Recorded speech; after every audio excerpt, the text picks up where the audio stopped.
है ना। और इसमें मैंने आपको नॉन पोलर मॉलिक्यूलर सॉलिड्स के बारे में बताया था। आज की क्लास में हम लोग पोलर मॉलिक्यूलर सॉलिड्स के बारे में बात करेंगे। पोलर मतलब जिसमें ध्रुव होते हैं, जिसमें पोल्स होते हैं। तो we will talk about polar molecular solids. Clear? अब ऑब्वियसली नाम से पता चल रहा है, मेरी तरफ देखना अगर केमिस्ट्री को दिमाग में सीधे उतारना है तो ऑब्वियसली नाम से पता चल रहा है कि when I am saying polar molecular solid that means what, जिसमें पोल्स होते हैं और मोस्टली डाइपोल्स। जैसे डाइपोल्स मतलब द्विध्रुव हिंदी में, तो HCl है। अब HCl का अगर हम लोग डॉट स्ट्रक्चर बनाएंगे तो हाइड्रोजन का एक, क्लोरीन का 1 2 3 4 5 6 और एक ये 7। हाइड्रोजन को अपने डुप्लेट से मतलब है और क्लोरीन को अपने ऑक्टेट से, अपने अष्टक से मतलब है। लेकिन ये जो पोलर कोवलेंट बॉन्ड है, ये जो शेयर्ड बॉन्ड है, ये जो एक पेयर है शेयर का, उसका झुकाव, उसका अट्रैक्शन जो है, उसका इंक्लाइनेशन जो है वो क्लोरीन की तरफ ज्यादा है, क्योंकि इसके पास ज्यादा इलेक्ट्रॉन्स हैं और ये इस बेचारे के पास एक ही इलेक्ट्रॉन है और शेयरिंग की बात ले देके 2 बन रहे हैं। Because of this reason this molecule develops dipole and what develops, this develops as positive and this develops as negative. तो जब किसी भी मॉलिक्यूल में इस तरह के 2 पोल्स आ जाते हैं, किसी भी मॉलिक्यूल में जब इस तरह के 2 अलग अलग पोल्स आ जाते हैं, तब उसको हम लोग बोलते हैं पोलर मॉलिक्यूलर सॉलिड। क्या बोलते हैं उसको? Polar molecular solids. और ऑब्वियस है इनके बीच में जो इंटरेक्शन होता है पोलर मॉलिक्यूलर सॉलिड के बीच में, अगर आप देखेंगे तो इनके बीच में जो इंटरेक्शन होगा वो आपस में जो इनके बीच में आकर्षण बल होता है, जो अट्रैक्टिव फोर्स होता है, वो काफी स्ट्रांग होता है। It is very very strong in nature. Is this clear? तो what kind of forces they develop, अगर आप देखेंगे तो they develop what, dipole dipole attractive forces, द्विध्रुव आकर्षण बल। What type of forces they develop? Dipole dipole attractive forces. ये दोनों एक दूसरे को क्या करते हैं? बहुत ताकत से पकड़ के रखते हैं, जकड़ के रखते हैं। This is one of the reason. लेकिन फिर भी मैं एक बात और बता रहा हूं कि this dipole dipole forces of attraction, what I am saying, this dipole dipole forces of attraction is again a type of van der Waals forces of attraction. ये strong तो हैं, लंदन फोर्सेस या कीसम फोर्सेस के comparison में strong है, लेकिन फिर भी ये आपस में वीक फोर्स है। What do they have? They have weak force. But क्योंकि ये आयनिक सॉलिड्स हैं या I should say polar molecular solids हैं, तो इनके जो फोर्स ऑफ अट्रैक्शन है दूसरों के कंपैरिजन में क्या होगा? स्ट्रांग होगा। अब इसकी कुछ बातें देख लेते हैं। जितने भी पोलर मॉलिक्यूलर सॉलिड्स होंगे सब के सब सॉफ्ट होंगे। पहली चीज, सब के सब क्या होंगे? सॉफ्ट होंगे। ये पोलर मॉलिक्यूलर सॉलिड्स, जैसा मैंने आपको बताया, क्लियर, कि ये पोलर मॉलिक्यूलर सॉलिड्स जो हैं ये इलेक्ट्रिसिटी के गुड कंडक्टर नहीं है, ये सुचालक नहीं है, ये कुचालक। दे are non conductors of electricity. Next point हमारे पास में जो आ रहा है वो क्या है? That they are non conductors of electricity. Second point, पहली चीज सॉफ्ट है, they are non conductors of electricity, लेकिन इनका जो मेल्टिंग पॉइंट और बॉइलिंग पॉइंट है वो हाइयर है, बहुत ज्यादा हाई नहीं है, लेकिन नॉन पोलर के कंपैरिजन में इनका मेल्टिंग पॉइंट और बॉइलिंग पॉइंट क्या है? हाइयर। इसके साथ में क्योंकि इनका मेल्टिंग पॉइंट और बॉइलिंग पॉइंट हाइयर है, क्लियर, मतलब उतना ज्यादा हाई नहीं है, and because their melting point and boiling point is not so high, their melting and boiling point is not so high, they also exist as, ये जो polar molecular solids हैं ये आपको गैस के फॉर्म पे भी मिल सकते हैं या ये लिक्विड के भी फॉर्म पे मिल सकते हैं। They can exist in the form of gas also and they can exist in the form of liquid also. अब इसके बाद एक और तरह के सॉलिड्स के बारे में बात करेंगे जो कि एक तरीके का मॉलिक्यूलर सॉलिड है, और वो तीसरे तरह का मॉलिक्यूलर सॉलिड जिसको हम बोलते हैं हाइड्रोजन बॉन्डेड मॉलिक्यूलर सॉलिड्स। क्या बोला मैंने? Hydrogen bonded molecular solid. H2O और NH3 ऐसे बहुत सारे हैं, लेकिन हम कॉमनली H2O और NH3 को ले लेते हैं, हाइड्रोजन बॉन्डेड मॉलिक्यूलर सॉलिड। मैं चाहता हूं इसका आप डॉट स्ट्रक्चर बना के दिखाएं। H2O और NH3 स्टार्ट। मॉलिक्यूलर सॉलिड्स की अगर मैं बात करूं तो ये वो उस तरह के सॉलिड्स हैं जिसमें जो कंस्टिट्यूएंट पार्टिकल्स हैं उनमें कोई एक पार्टिकल या एक से ज्यादा particle it is hydrogen. What it is? Hydrogen. और वो हाइड्रोजन किससे जुड़ा होगा? इट विल बी फिक्स्ड और इट विल बी रिलेटेड और it will be bonded to an electronegative element. जैसे आपने अभी अमोनिया का बनाया कि नहीं बनाया? तो इसमें इलेक्ट्रोपॉजिटिव कौन है और इलेक्ट्रोनेगेटिव कौन है? नाइट्रो। तो हाइड्रोजन किससे बॉन्डेड है? इलेक्ट्रोपॉजिटिव। जैसे आपने वाटर का डॉट स्ट्रक्चर बनाया कि नहीं बनाया? हाइड्रोजन किससे जुड़ा हुआ है? Am I right? इसी को बोलते हैं हाइड्रोजन बॉन्डेड मॉलिक्यूलर सॉलिड्स। क्या बोलते हैं इसको? Hydrogen bonded molecular solids. Is this clear? और इनमें अगर आप देखोगे तो जो हाइड्रोजन बॉन्ड है इनके बीच में, हाइड्रोजन बॉन्ड और एक इलेक्ट्रोनेगेटिव एलिमेंट के बीच में, they have a strong electrostatic forces of attraction. Is this clear? तो यू विल फाइंड, क्योंकि इंटरमॉलिक्यूलर फोर्सेस ऑफ अट्रैक्शन जो है वो स्ट्रॉन्ग हाइड्रोजन बॉन्ड्स हैं, तो ये क्या बना रहा है? ये वीक हाइड्रोजन बॉन्ड नहीं बना रहा है, it is forming a strong hydrogen bond. अब इसकी तीन बातें हो सकती हैं। जितने हाइड्रोजन बॉन्डेड हैं वो वाष्पशील होंगे, वॉलेटाइल लिक्विड होंगे। They will be volatile liquid और they can be also called as soft solids. What they can be also called as?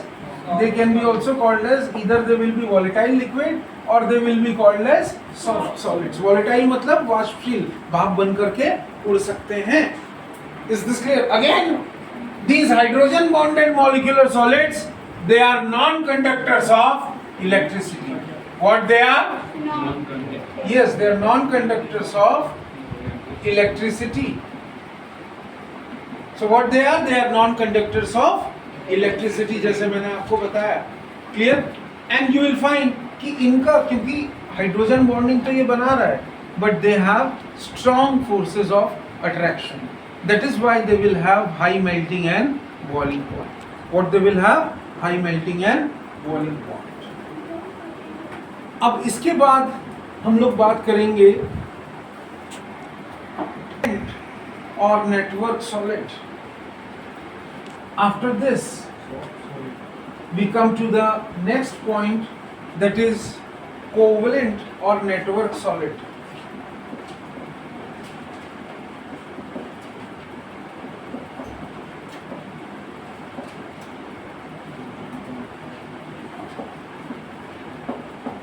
तो आइए इसके बारे में भी देख लेते हैं। We have the covalent or the network solids. Obviously, covalent या network solid किसको बोलते हैं? सबसे पहले तो वी शुड नो कि कोवलेंट बॉन्ड क्या होता है ना? सहसंयोजी बंध। तो कोवलेंट बॉन्ड क्या होता है? जैसे हाइड्रोजन जो बना रहा है वो एक्चुअली देखा जाए तो क्या है? कोवलेंट बॉन्ड, जिसमें म्यूचुअल शेयरिंग ऑफ इलेक्ट्रॉन्स हो रहा है, तो that is why it is forming a covalent bond. लेकिन अगर आप देखेंगे तो ये कोवलेंट बॉन्ड तो बना रहा है, लेकिन इसमें दो एटम्स जो हैं, जैसे मैंने आपको बताया, ये दोनों एटम्स नॉन मेटल्स होंगे। क्या होंगे? ये नॉन मेटल्स होंगे। Is this clear? और ये दोनों नॉन मेटल्स आपस में एक दूसरे से किससे लिंक्ड है? They are linked with each other through covalent bonds. What they are? They are linked with each other through what you rightly call as covalent bonds. Clear? This thing you have to keep in mind, that they are linked with each other through what you rightly call as the covalent bonds. And ये आपस में covalent bond से link हो के, ये आपस में covalent bond से लिंक हो करके ये बड़े बड़े चेन्स या बड़ा एक पूरा ये नेटवर्क बना लेते हैं। क्या बना लेते हैं? They completely form a network and that is why ये नेटवर्क इतना बड़ा विशाल नेटवर्क बना लेते हैं that these networks they are commonly called as giant molecules. What this network they are commonly called as? They are commonly called as giant molecules. Giant मतलब विशाल, बहुत बड़ा। Is this clear? Right? है ना? इनमें से एक सबसे कॉमन एग्जांपल जो हम कई सालों से पढ़ते आ रहे हैं उसको हम बोलते हैं डायमंड। डायमंड जिसमें कार्बन एटम आपस में एक दूसरे से कोवेलेंट बॉन्ड से लिंक होते हैं और कोवेलेंट बॉन्ड से लिंक होने के बाद ये एक 3 डायमेंशनल स्ट्रक्चर बनाते हैं। क्या बनाते हैं ये? They usually form they will form what? It will form a 3-dimensional structure with each other. They will form a 3-dimensional structure with each other. जैसा मैंने आपको इसके बारे में बताया था। Is this clear? Right? तो आइए इनके बारे में जानने की कोशिश करते हैं। इनके कुछ कैरेक्टरिस्टिक्स के बारे में जानते हैं। पहला कैरेक्टरिस्टिक क्या है? इनके जो कोवेलेंट बॉन्ड हैं वो काफी स्ट्रॉन्ग होते हैं। डायमंड आप सब जानते हैं, it is the hardest substance known. तो these covalent bond they are very strong in nature and they are directional in nature also. Clear? That is why in covalent bonds के जो solids होते हैं they are very hard और उसको जब आप तोड़ोगे तो वो चूरा चूरा हो जाता है, brittle हो जाता है। Second point is अगर आप नोटिस करोगे तो इनका high they will have a very high melting point. What do they have? They have a very high melting point. अगर आप उनको तोड़ने की कोशिश करोगे तो आपको डिकम्पोज करने के लिए you require a very high temperature. But one more important point is कि अगर आप डायमंड को देखोगे तो डायमंड कभी भी इलेक्ट्रिसिटी कंडक्ट नहीं करता। They are insulators, that means they do not conduct electricity. इसमें एक एक्सेप्शन भी है जिसको हम बोलते हैं ग्रेफाइट। ग्रेफाइट आप सब जानते होंगे, एक छोटा सा एक्सेप्शन है ग्रेफाइट। तो आइए ग्रेफाइट के बारे में थोड़ा सा स्टडी करते हैं, लेकिन उससे पहले डायमंड और ग्रेफाइट का स्ट्रक्चर देख लीजिए। And this is the structure of graphite. Now as I told you in all the molecular solids graphite is an exception. और ग्रेफाइट एक्सेप्शन क्यों है? देखिए ग्रेफाइट भी नो डाउट कोवेलेंट सॉलिड। क्या है graphite? It is a covalent solid, लेकिन graphite diamond की तरह हार्ड नहीं है, it is soft. Diamond is an insulator, it is a non conductor of electricity, but graphite is a conductor of electricity. ये electricity को conduct करता है। इसका एक्सेप्शनल बिहेवियर ग्रेफाइट का उसके स्ट्रक्चर में छिपा हुआ है। As you can see graphite के फर्स्ट लेयर और सेकेंड लेयर के बीच में काफी गैप है, डिस्टेंस है, और इन्हीं डिस्टेंस की वजह से अगर आप देखेंगे तो ग्रेफाइट का एक लेयर दूसरे लेयर के ऊपर में क्या करता है? स्लाइड करता है। ग्रेफाइट का एक लेयर दूसरे लेयर के ऊपर में क्या करता है? स्लाइड करता है। That makes it soft and slippery. Second point, ये तो ग्रेफाइट के स्ट्रक्चर के बारे में बताया। Each carbon atom, one carbon atom is linked to 1, 2, 3 other carbon atom. One carbon atom is linked to 1, 2 and 3 carbon atom. Clear है ना? और जो फोर्थ इलेक्ट्रॉन है ग्रेफाइट में, देखिए एक कार्बन एटम कितने से रिलेटेड है? 3 कार्बन एटम से। और ये जो चौथा इलेक्ट्रॉन है, the fourth electron, this is the free electron. What it is? This fourth electron is what? It is the free electron. So this fourth electron, as I told you, it is the free electron. And because of the presence of हर layer में एक free electron है, और यही free electron electricity को conduct करता है। This free electron in every layer of graphite, it conducts electricity and that makes graphite a good conductor of electricity. This is what happens with graphite, जैसा मैंने आपको बताया था। Clear? And you will find कि इनमें carbon carbon bond length आप देख लीजिए 340 पिकोमीटर का है। तो एक लेयर दूसरे लेयर से ज्यादा बॉन्डेड नहीं है, और इसी की वजह से एक लेयर दूसरे लेयर में क्या हो सकता है? स्लिप हो सकता है। Is this clear? And that is the reason graphite is soft in nature, और यही कारण है कि graphite का हम maximum lubricants में use करते हैं. Graphite is used, जो आप लोग कैस्ट्रॉल वगैरह use करते हैं ना, ये graphite उसमें as a lubricant use होता है. Coming back to the next topic, आखिरी तरह के हम solids की बात करेंगे, और इन आखिरी तरह के solids को हम बोलते हैं metallic solids. This last type of solid is commonly known as metallic solid. अब metallic solid मैंने जब जहाँ जिस भी क्लास में पढ़ाया है metallic solid के बारे में, तो बहुत कम लोग ये जानते हैं कि metallic solid में एक word यूज होता है kernel. Clear? The sea of electrons. तो आइए इनके बारे में जानने की कोशिश करते हैं. हम नोट करेंगे fourth type of solid that is known as metallic solid.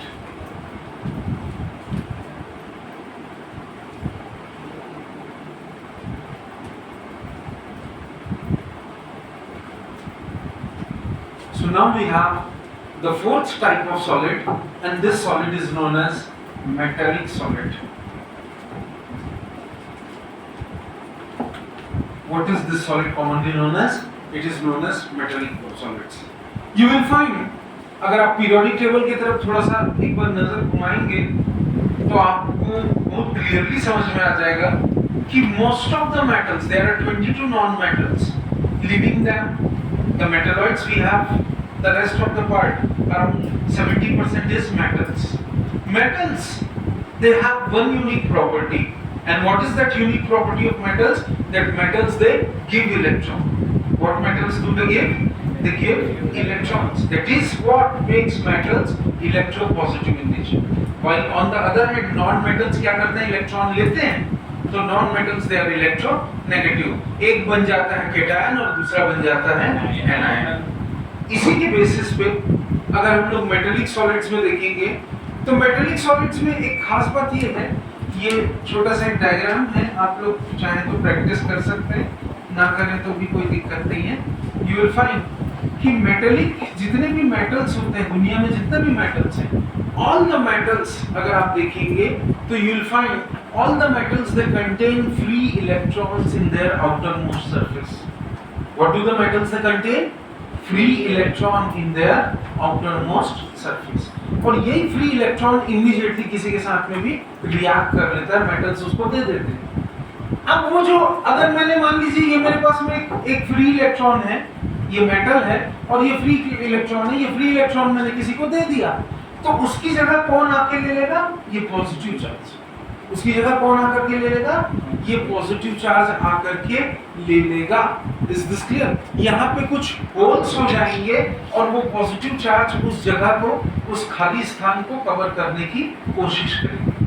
This positively charge particles, जैसे मैंने आपको बताया, या जो पॉजिटिवली चार्ज आयंस है, इन्हीं को हम बोलते हैं कैर्नल. What they are called as कैर्नल. Is this clear? ये कैर्नल्स बोलते हैं उनको. और ये इलेक्ट्रॉन मेटल में बिल्कुल जैसे समुद्र में लहरें उठती हैं, समुद्र में क्या उठती हैं? लहरें उठती हैं. वैसे ये पॉजिटिवली चार्ज जो है ये कंटिन्यूअसली क्या करता है? ये कंटिन्यूअसली मूव करता है. Is this clear? तो that is why we call this as C of free electrons. What it is called as? C of free electrons. और इनके बीच में ये जो बॉन्ड बन रहा है, क्या बोला मैंने? इनके बीच में जो बॉन्ड बन रहा है, या वो फोर्स जो मेटल आयन को, पॉजिटिव और नेगेटिव इलेक्ट्रॉन को आपस में होल्ड करके रखता है, इसको हम बोलते हैं मेटेलिक बॉन्ड. तो the force which holds the metal ion together, that is called as metallic bond. And what are the properties of metallic bond? आइए इनको भी देखने की कोशिश करते हैं कि एग्जैक्टली मेटेलिक बॉन्ड की क्या क्या प्रॉपर्टीज है. सबसे पहली प्रॉपर्टी ये है that all the metallic bond they have high, what do they have? They have high electrical and thermal conductivity. Clear? क्यों? जैसे मैंने आपको बताया कि मान लो एक मेटल का टुकड़ा है, suppose you have a small piece of metal, और उसको आपने अगर बैटरी से कनेक्ट कर दिया, सपोज आपने किससे कनेक्ट कर दिया? बैटरी से कनेक्ट कर दिया. आप जब थोड़ा सा भी अप्लाई करते हैं इलेक्ट्रिक करंट, तो इलेक्ट्रॉन दे स्टार्ट्स फ्लोइंग. क्लियर? इलेक्ट्रॉन्स क्या होते हैं? फ्लो करने लगते हैं. कहां से? From the negative plate towards the positive plate. तो electrons they start flowing from the negative plate towards the positive plate, clear, और दे starts moving towards the positively charge electrode. That is why all the metallic solids they have high electrical and thermal conductivity. अगर आप धूप में बाहर थोड़ी देर के लिए कोई मेटल के टुकड़े को रख दो और प्लास्टिक के टुकड़े को रख दो, तो पहले कौन सा गर्म होगा? Obviously metal. This proves that metals they have high thermal conductivity. What metals they have? High thermal conductivity. In the same way, you will find, आपको मालूम है मेटल्स में इतनी शाइनिंग क्यों होती है? मेटल्स में इतनी शाइन क्यों होती है? ये देखिए, मैंने ये मेटेलिक घड़ी पहनी और ये मैंने प्लास्टिक का मार्कर पकड़ा हुआ है. दोनों में किस में ज्यादा शाइन है? इस मेटल में शाइन है. Why? Because this metal is acting as a metallic solid. First thing. और दूसरी चीज ये है कि you will find इसके पास में फ्री इलेक्ट्रॉन्स हैं मेटल के पास में, लेकिन इसके पास में फ्री इलेक्ट्रॉन नहीं. तो that is what metals they have their own luster, उनकी अपनी शाइन होती है. This is the reason. और इसीलिए मेटल्स का अपना कलर भी अलग होता है. क्लियर? चमकते हैं. मेटल्स के बारे में आप सबको मालूम है, water metals they are highly malleable, they are highly ductile. आप उसकी पतली पतली शीट्स बना सकते हैं, ठीक है, आप उसके पतले पतले मेटल्स के तार बना सकते हैं, लेकिन वैसा आप प्लास्टिक के साथ में नहीं कर सकते हैं क्या? पॉसिबल नहीं. Clear? In the same way एक और प्रॉपर्टी, जैसे मैंने आपको बताया मेटल्स की, मेटल्स यहाँ पे जो मेटेलिक सॉलिड्स हैं सोनोरस होते हैं. One more property of metals here, and that property is what? Metals are malleable, they are ductile. Malleable मतलब पतले पतले शीट्स बना सकते हो. Ductility मतलब it can be drawn into thin wires, पतले पतले तार बना सकते हो. लेकिन एक और प्रॉपर्टी जिसको हम बोलते हैं सोनोरस. मेटल से देखिए, ये मेटेलिक साउंड है.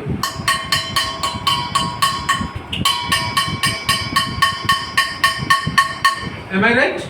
But this sound cannot be produced from this bottle. ये आवाज आ रही है वैसी? नहीं आ रही है. This proves that metals they are sonorous in nature. What metals they are?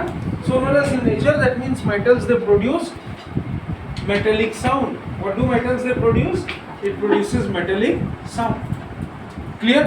In the same way, अगर आप देखेंगे तो जैसा मैंने आपको बताया था कि जो पॉजिटिव आयंस हैं वो मेटल्स में क्रिस्टल में काफी क्लोजली पैक्ड है, क्योंकि पॉजिटिव किसके, ये एक पॉजिटिव आयन ये दूसरे पॉजिटिव आयन के काफी क्लोजली पैक्ड होगा.